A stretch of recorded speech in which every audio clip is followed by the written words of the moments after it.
Assalamualaikum warahmatullahi wabarakatuh.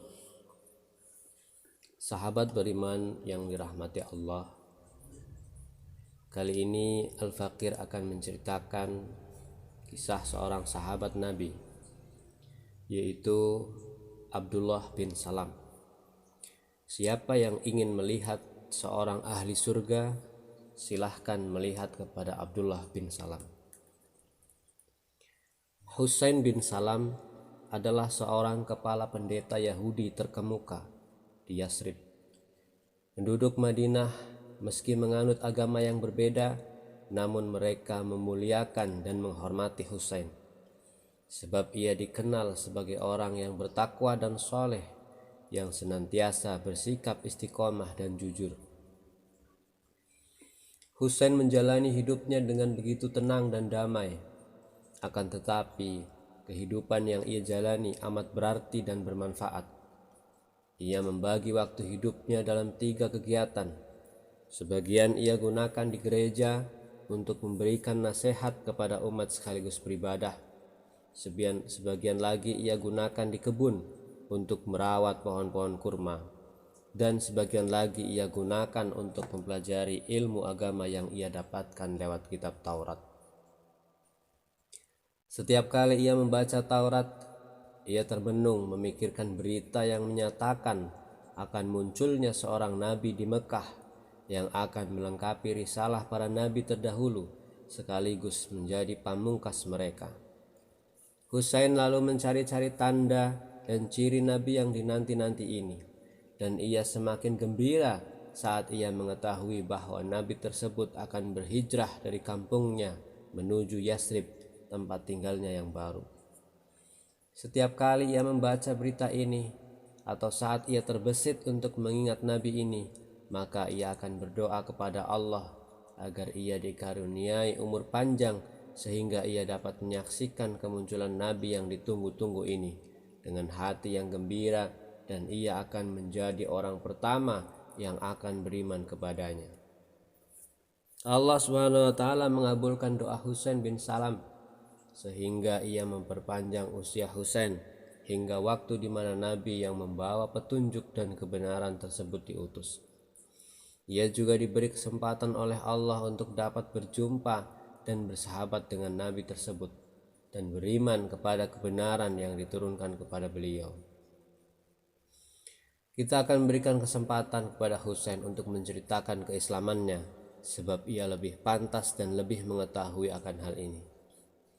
Husain bin Salam berkisah, "Begitu aku mendengar berita kemunculan Rasulullah, aku mencoba untuk mencari tahu tentang nama, nasab, sifat, waktu dan tempat beliau. Aku mencoba mencocokkan semua data tersebut dengan apa yang telah tertuliskan dalam kitab suci kami, sehingga aku merasa yakin akan kenabian beliau dan kebenaran dakwahnya. Dan aku mencoba untuk merahasiakan hal ini dari kaum Yahudi, dan aku berusaha untuk tidak berbicara tentang beliau. Hingga pada hari Rasulullah meninggalkan Mekah dan menuju Madinah, begitu beliau tiba di Yasrib dan singgah di Quba, salah seorang datang kepada kami untuk mengumumkan berita kedatangan beliau. Saat itu aku sedang berada di atas pohon kurma untuk mengerjakan tugasku, dan bibiku yang bernama Khalidah binti Al-Haris sedang duduk di bawah pohon. Begitu aku mendengar berita tersebut, maka aku langsung berseru, 'Allahu Akbar, Allahu Akbar.' Maka bibiku berkata saat ia mendengar aku bertakbir, 'Allah akan menolakmu, demi Allah. Jika engkau mendengar berita bahwa Musa bin Imran telah datang, pasti engkau tidak akan melakukan hal yang lebih dari itu.' Aku berkata kepadanya, 'Wahai bibi, demi Allah, dia adalah saudara Musa bin Imran dan memiliki agama yang sama dengannya. Ia telah diutus sebagai nabi sama seperti Musa.' Lalu bibiku terdiam sesaat dan ia pun bertanya, 'Apakah dialah seorang nabi yang seringkali diceritakan bahwa dia akan diutus untuk membenarkan nabi-nabi yang diutus sebelumnya dan sekaligus menjadi pamungkas risalah Tuhannya?' Aku menjawab, 'Benar.' Ia berkata, 'Baiklah kalau begitu. Sesegera mungkin aku pergi untuk menjumpai Rasulullah. aku dapati manusia sedang berdesakan di depan pintu rumah tempat beliau singgah. Aku lalu menyelinap di antara kerumunan orang sehingga aku begitu dekat dengan beliau. Hal pertama yang aku dengar dari beliau adalah sabdanya, "Wahai manusia, sebarkanlah salam, berilah makan, sholatlah pada malam hari. Dikala manusia tertidur, maka kalian akan masuk ke dalam surga dengan selamat." Aku begitu memperhatikan beliau dengan seksama, dan aku semakin yakin bahwa wajah beliau bukanlah tampang seorang pendusta. Kemudian aku mendekat ke arahnya dan aku bersaksi bahwa tiada Tuhan selain Allah dan bahwa Nabi Muhammad adalah utusan Allah. Kemudian beliau menoleh ke arahku dan bertanya, "Siapa namamu?" Aku menjawab, "Al-Husain bin Salam." Beliau bersabda, "Bukan, tapi namamu sekarang adalah Abdullah bin Salam." Aku pun berkata, "Benar, Abdullah bin Salam. Demi zat yang mengutusmu dengan kebenaran, aku tidak ingin mendapatkan nama lain setelah hari ini." Kemudian aku segera pamit kepada Rasulullah untuk kembali ke rumah dan untuk mengajak istri, anak-anakku dan seluruh keluargaku untuk masuk Islam. Mereka semuanya masuk ke dalam Islam, termasuk bibiku yang bernama Khalidah. Padahal saat itu ia sudah amat tua. Kemudian aku berkata kepada mereka, "Rahasiakan keislamanku dan kalian semua kepada kaum Yahudi sehingga aku izinkan." Mereka menjawab, "Baiklah." Kemudian aku kembali menemui Rasulullah dan aku berkata kepada beliau, "Ya Rasulullah, kaum Yahudi adalah sebuah kaum yang suka berbohong dan berdusta. Aku ingin sekali mengajak para pembesar mereka untuk menghadapmu. Kemudian engkau menyembunyikan aku di salah satu kamar rumahmu. Lalu tanyakanlah kepada mereka kedudukanku di sisi mereka sebelum mereka mengetahui keislamanku. Lalu ajaklah mereka untuk memeluk Islam. Jika mereka mengetahui bahwa aku telah masuk Islam, pasti mereka akan mencercaku dan mereka akan memfitnahku dengan kebohongan." Kemudian Rasulullah memasukkan aku ke sebuah kamar di rumahnya. Lalu beliau mengundang para pembesar Yahudi untuk bertamu dengan beliau, dan beliau pun meminta mereka untuk masuk Islam dan beriman. Rasul pun tak lupa mengingatkan mereka tentang kabar kedatangan beliau dalam kitab-kitab suci Yahudi. Maka serta merta para pembesar Yahudi tadi berselisih pendapat dengan Nabi dan mereka menolak kebenaran yang beliau bawa. Aku mendengarkan semua kejadian itu. Begitu Rasulullah merasa putus asa untuk mengajak mereka beriman, lalu beliau bertanya kepada mereka, "Apa kedudukan Husain bin Salam di sisi kalian?" Mereka menjawab, "Dia adalah pemimpin kami, anak pemimpin kami. Dia juga adalah orang berilmu yang kami miliki dan anak dari orang berilmu yang kami miliki." Rasul bertanya, "Jika ia telah masuk Islam, apakah kalian akan masuk Islam juga?" Mereka menjawab, "Allah akan melarangnya. Tidak mungkin ia akan masuk Islam. Allah akan melindunginya agar ia tidak masuk Islam." Lalu aku keluar untuk menemui mereka dan aku berkata, "Wahai bangsa Yahudi, bertakwalah kalian kepada Allah dan terimalah apa yang dibawa Muhammad kepada kalian. Demi Allah, sungguh kalian sudah mengetahui bahwa dia adalah Rasulullah. Engkau sudah mendapati bahwa nama dan sifatnya telah tertulis di Taurat. Aku bersaksi bahwa dia adalah Rasulullah. Aku beriman, percaya dan mengenal beliau." Mereka langsung berkata, "Engkau berdusta. Demi Allah, engkau adalah orang jahat dan anak orang jahat. Engkau adalah orang bodoh dan anak orang bodoh." Mereka tidak berhenti untuk terus mencercaku. Aku pun berkata kepada Rasulullah, "Bukankah telah aku katakan kepadamu bahwa Yahudi adalah kaum yang berdusta dan batil?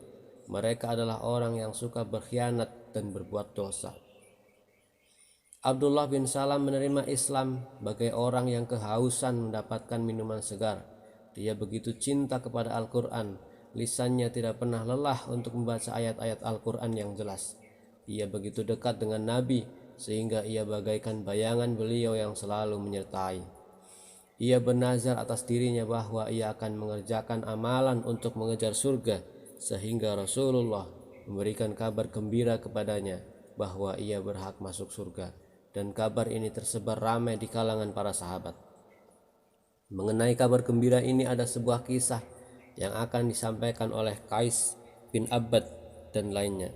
Qais berkisah, aku sedang duduk pada sebuah halaqah ilmu di Masjid Rasulullah di Madinah. Di dalam halaqah tersebut terdapat seorang tua yang begitu tenang. Kemudian orang tua tersebut menyampaikan sebuah pembicaraan kepada manusia yang hadir dengan begitu indah dan membekas. Begitu ia bangun dari tempatnya, maka orang-orang berkata, siapa yang ingin melihat seorang penghuni surga, maka lihatlah orang ini. Aku pun bertanya, siapakah dia? Mereka menjawab, dialah Abdullah bin Salam. Aku berkata dalam hati, demi Allah, aku akan mengikutinya. Aku pun mulai mengikutinya. Kemudian ia pergi sehingga hampir keluar dari kota Madinah. Kemudian ia masuk ke dalam rumahnya. Kemudian aku pun meminta izin untuk masuk. Lalu ia mengizinkan aku. Ia bertanya, apa yang engkau butuhkan wahai keponakanku? Aku berkata kepadanya, aku mendengar orang-orang berbicara tentangmu saat kau keluar dari masjid. Siapa yang ingin melihat seorang ahli surga, maka lihatlah orang ini.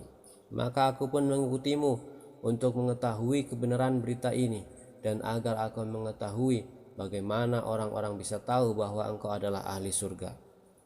Ia berkata, Allah lebih mengetahui tentang ahli surga wahai Ananda. Aku berkata, benar, akan tetapi pasti ada sebab yang membuat mereka berkata demikian. Ia berkata, aku akan menceritakan kepadamu mengenai penyebabnya. Aku berkata, ceritakanlah, semoga Allah akan membalas kebaikanmu. Ia berkata, saat aku sedang tertidur di suatu malam pada masa Rasulullah, maka datanglah seorang kepadaku dan berkata, bangunlah. Aku pun langsung bangun. Ia kemudian menarik tanganku. Kemudian aku berada di jalan di sebelah kiri dan aku hendak menyusurinya. Kemudian ia berkata kepadaku, tidak usah kau jalan di sebelah situ, sebab itu bukan untukmu. Kemudian aku tersadar bahwa aku sudah berada di sebelah kanan jalan yang begitu terang. Kemudian pria tadi berkata, susurilah jalan ini. Maka aku pun menyusurinya, sehingga aku tiba di sebuah taman yang rindang dan amat luas. Taman tersebut begitu hijau dan sejuk dipandang. Di tengah taman tersebut terdapat tiang yang terbuat dari besi. Akarnya berada di bumi dan ujungnya berada di langit. Di bagian atas tiang tersebut ada sebuah ikatan yang terbuat dari emas. Kemudian pria tadi berkata, naiklah dan ambillah emas itu. Aku menjawab, aku tidak bisa melakukannya. Kemudian ia mengambilkan seorang pembantu untukku yang menolongku untuk naik. Maka aku pun mulai memanjat sehingga aku tiba di ujung tiang tersebut. Maka aku pun mengambil ikatan emas tersebut di tanganku. Aku terus bergantungan di tiang tersebut hingga pagi. Keesokan paginya aku menghadap Rasulullah dan aku menceritakan mimpiku kepada beliau. Beliau lalu bersabda, jalanan yang kau lihat dalam mimpi berada di sebelah kirimu. Jalanan